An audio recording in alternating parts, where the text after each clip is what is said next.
जो मैंने कल अपलोड किया था। एक औरत जेएफ के एयरपोर्ट पर उतरी, हाथ में पासपोर्ट था एक ऐसे मुल्क का जो इस दुनिया में मौजूद ही नहीं। सवाल नंबर 1, वो औरत किस दुनिया से आई थी? सवाल नंबर 2, अगर वो वाकई किसी दूसरी दुनिया से आई थी तो फिर उसने इतनी साफ अंग्रेजी कैसे बोली? और सवाल नंबर 3, जो फ्लाइट उसने टोक्यो से ली, क्या किसी ने उसका पासपोर्ट, टिकट या वीजा चेक नहीं किया? टोरेंजा।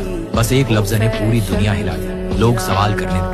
कुछ ने कहा तू झूठ बोल रही है, कुछ ने कहा ये सिस्टम का ग्लिच है, और कुछ कहने लगे कि वो हमारी दुनिया की ही नहीं थी। अब गौर से सुनो, मैंने कभी ये नहीं कहा कि वो किसी और सैयारे से आई थी। मैंने कहा वो किसी और डायमेंशन से आई थी। समझने की कोशिश करो। लोग कहते हैं हमारे आसपास कुछ मखलूकें रहती हैं, जिन्न, साया या कोई और, लेकिन हम उन्हें देख नहीं सकते। वो यही है, मगर एक और लेवल पर, एक और लहजे में, एक और फ्रिक्वेंसी पर। साइंटिस्ट इसे मल्टीवर्स कहते हैं, दीन कहते हैं ये गैब की दुनिया है, और कुछ लोग कहते हैं यहाँ वक्त और जगह अपने आप में घूम जाते हैं। शायद वो औरत कभी हमारी दुनिया के लिए बनी ही नहीं थी। शायद उसका जहाज एक ऐसे दरवाजे से गुजरा जो खुलना ही नहीं चाहिए था। बस एक छोटी सी फ्लाइट और 2 रियलिटीज के दरमियान की लकीर मिटा दी। उसकी दुनिया में अमेरिका अलग था, झंडा, शहर, लोग सब थोड़े बदले हुए। शायद उनका न्यूयॉर्क भी था, लेकिन उसकी बुनियाद किसी और ने रखी थी। और जब वो यहाँ उतरी, हमारे सिस्टम ने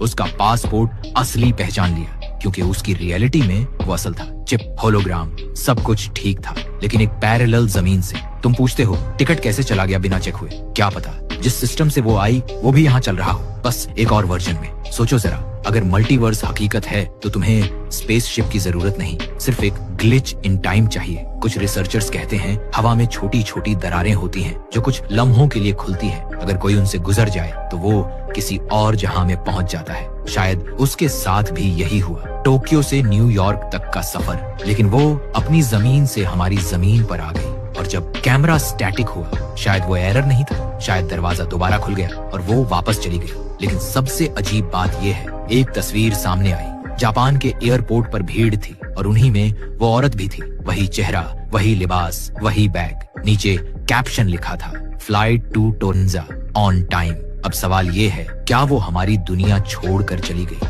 या हम उसकी दुनिया में आ गए?